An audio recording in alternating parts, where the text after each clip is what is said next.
تو ملک عزوز میں کیا کچھ نہیں ہوا، اللہ کے خزانے پر، قومی خزانے پر، بیت المال پر، مسلم امہ کی امانت پر شب خون مارا گیا اپنی ذاتی خواہشوں کے لیے۔ تو ملک عزوز جو ہے یہ اس کا اسلام سے تعلق ہی کوئی نہیں ہے، نہ یہ اسلام کا اصولی نظام ہے اور نہ ہی یہ اسلام کا فروعی نظام ہے، یہ خود ساختہ نظام ہے اور حجرہ ساز نظام ہے۔ جس طرح مولویوں نے حجرہ ساز شریعت تشکیل دی ہے، اس طرح یہ حجرہ ساز نظام ہے۔ اب ہم نے اس نظام کی تاریخ کو بیان کرنا ہے، جو طاغوتی نظام قرآن پاک نے بیان کیا ہے۔ 600 قرآن کی آیات کے اندر طاغوتی نظام کی نشاندہی کی گئی ہے، اور پھر ہم نے ملک عزوز کو پیش کرنا ہے۔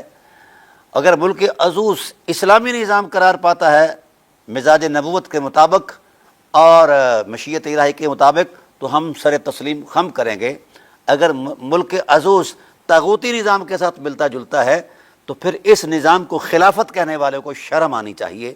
ذاتی طور پر دیکھا جائے تو طاغوتی نظام کی جو بنیادی ترجیحات رہی ہیں وہ توہین رہی ہے، پہلی ترجیح توہین رہی ہے کہ طاغوتی نظام کے لوگ انبیاء کی توہین کرتے تھے، بلکہ قرآن کریم کی روشن گواہی کے مطابق طاغوت جو تھے یہ انبیاء علیہ السلام کو قتل کیا کرتے تھے۔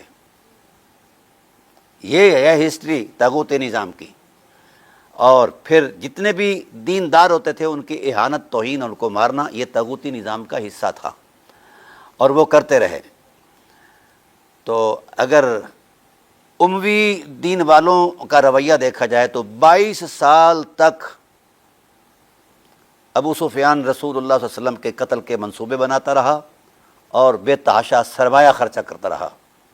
22 سال کے بعد جس وقت سر قلم ہونے کی زد میں آئے تو پھر ایک طرف کلمہ تھا یا دوسری طرف سر قلم تھا، تو سر کو قلم ہونے سے بچانے کے لیے یہ کلمے کو جناب تکلم کر لیا۔ طاغوتی نظام میں ترجیحاً اللہ تعالیٰ کی حرمتوں کی پامالی، اللہ کے بندوں کی پامالی، انبیاء کا قتل، اولیاء اور اصفیاء کا قتل، یہ وغیرہ یہ طاغوتی نظام کی ترجیحات میں تھا، اور پھر حق کو جھٹلانا یہ ترجیحات میں تھا۔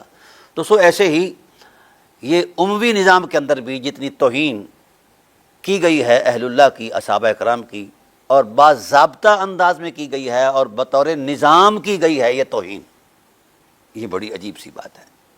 اور ان میں سرفہرست مولا کائنات علیہ السلام کی ذات والا صفات ہے جن کی توہین 90 سال تک ممبروں پر کی گئی، اور اس توہین کو آئینی شکل، دستوری شکل دے کر یہ رائج کیا گیا اور کہا گیا کہ جو نہیں نکالے، جو یہ توہین نہیں کرے گا، سب و شتم نہیں کرے گا، لعن طعن نہیں کرے گا اہل بیت پر، اس کا وہ مواخذہ ہوگا۔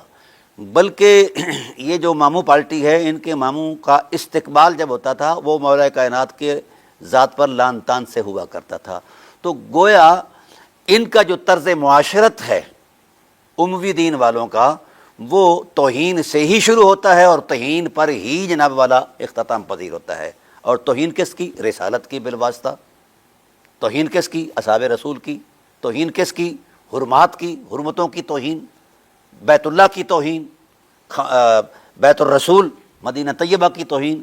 یعنی انہوں نے اپنی اقدار کو توہین سے ہی شروع کیا ہے اور توہین پر ہی ان کا اختتام ہوا ہے۔ اس پر انشاءاللہ فقیر پوری ڈیٹیل دے گا اور پوری تفصیلات پورے دلائل کے ساتھ۔ تاہم ایک نشاندہی میں طاغوتی نظام کی پیش کر دیتا ہوں۔